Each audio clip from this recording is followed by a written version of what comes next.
parte de Amigos de la Tierra, también a la Casa del Pumarejo, por supuesto, de este sitio tan emblemático en la lucha, ¿no? La lucha social y la lucha vecinal. Muchas gracias por acogernos, y a Ecologistas Nación Sevilla por toda la logística que tienes pasada. Bueno, pues yo lo que voy a hacer es presentar un informe que sale mañana, ¿vale?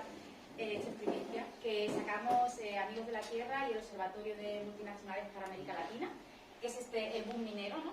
Y bueno, y que es un informe ¿por qué estamos haciendo este informe, no?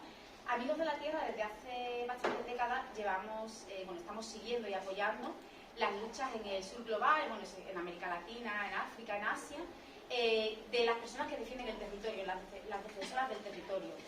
Y bueno, llevamos como mucho tiempo solidarizándonos con esas luchas, ¿no? Muchas de las cuales tienen que ver con la expansión de proyectos mineros, proyectos extractivistas que están liderados por empresas transnacionales. Entonces, últimamente veíamos, no es antiguo, pero últimamente se ve como un recrudecimiento de las operaciones mineras, especialmente de la minería metálica en el Estado español. Y bueno, pues nos interesamos por saber si hay alguna conexión entre lo que está pasando ahora en la península ibérica y lo que lleva décadas pasando en estas otras regiones del mundo, ¿no?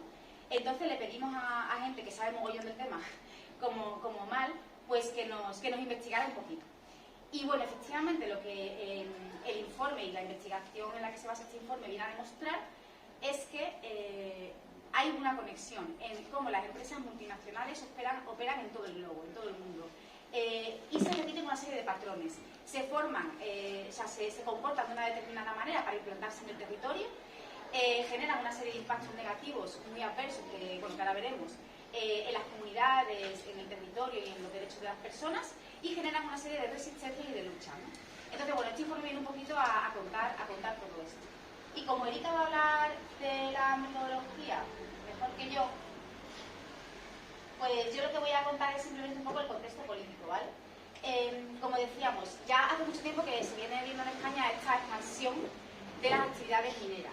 Por ejemplo, en 2018 se presentaron ese año más de 2.000 solicitudes para realizar operaciones de minería en España.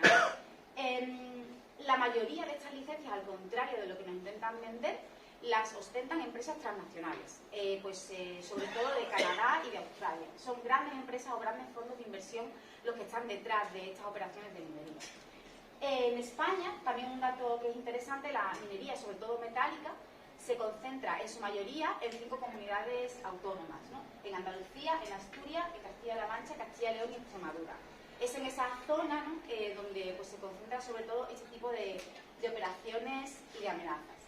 Y bueno, también contar que ya lleva tiempo explorándose cuáles son los principales yacimientos de interés para el sector minero, para las empresas, ¿no? que lo promueven, y que bueno, que es un poco pues esa zona también del oeste de la península ibérica. Este boom minero, lo llevamos varios días hablando de esto, viene auspiciado, viene promovido por las instituciones europeas, españolas y también regionales como la Junta de Andalucía, ¿no? En este caso. Y bueno, nos lo intentan vender detrás de una serie de mitos y de dogmas. Pues que la minería puede ser sostenible, que la minería puede ser verde, y sobre todo, de forma muy importante, que la minería es un elemento imprescindible para lograr la transición energética, para lograr descarbonizar nuestra economía, que sin ella no hay transición energética posible.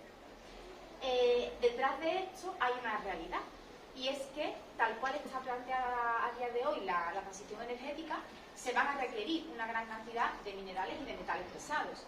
Eso es una realidad. Y otra realidad es que la mayoría de estos minerales y metales pues se encuentran en otras regiones del mundo. Por ejemplo, China controla el 85% de las llamadas tierras raras, que son una serie de metales que son necesarios para las tecnologías, para los vehículos eléctricos.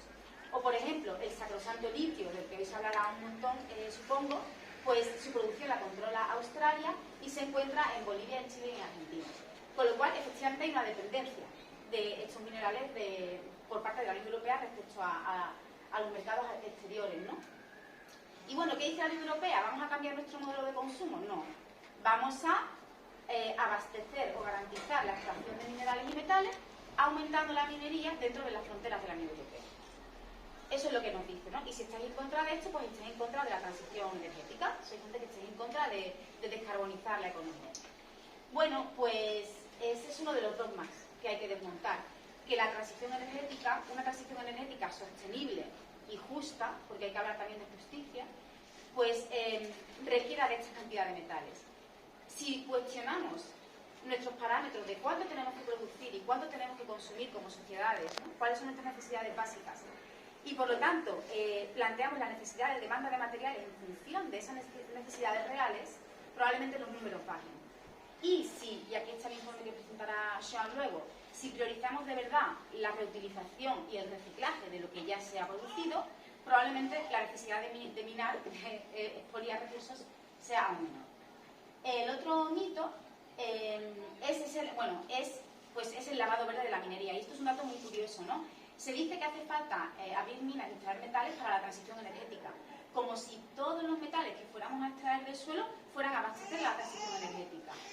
La realidad es que una gran cantidad de estos metales van para otros usos, como móviles, relojes, yo que sé, lavadoras, batidoras, drones, dispositivos de control, ¿no? Y metales en concreto, como el hierro y otros tantos, lo que abastecen principalmente es la construcción y la industria armamentística. Luego nos venden de verde una minería que en gran medida va a ir a alimentar la industria del armamento, con lo cual ese es un mito muy importante. Y bueno, ya el último mito es el de la minería que puede ser verde. Bueno, tenemos el salón minero que nos lo vende como una minería de vanguardia, ¿no? Y aquí, bueno, no voy a leer todo esto, pero que usa palabras como innovación, eficiencia, sostenibilidad para vender la minería que quieren hacer en España, la minería del siglo XXI, cuando todos los casos de los que vamos a hablar ahora demuestran que una minería sostenible pues no es posible. Y nada, y solamente ya terminar con un apunte que es el de el componente especulativo, que también viene a desmontar este mito de la minería necesaria, ¿no? Una gran cantidad de estos proyectos mineros lo que esconden es un componente especulativo, es decir, lo que conforma un negocio no es la propia extracción de minerales, sino los derechos sobre los minerales.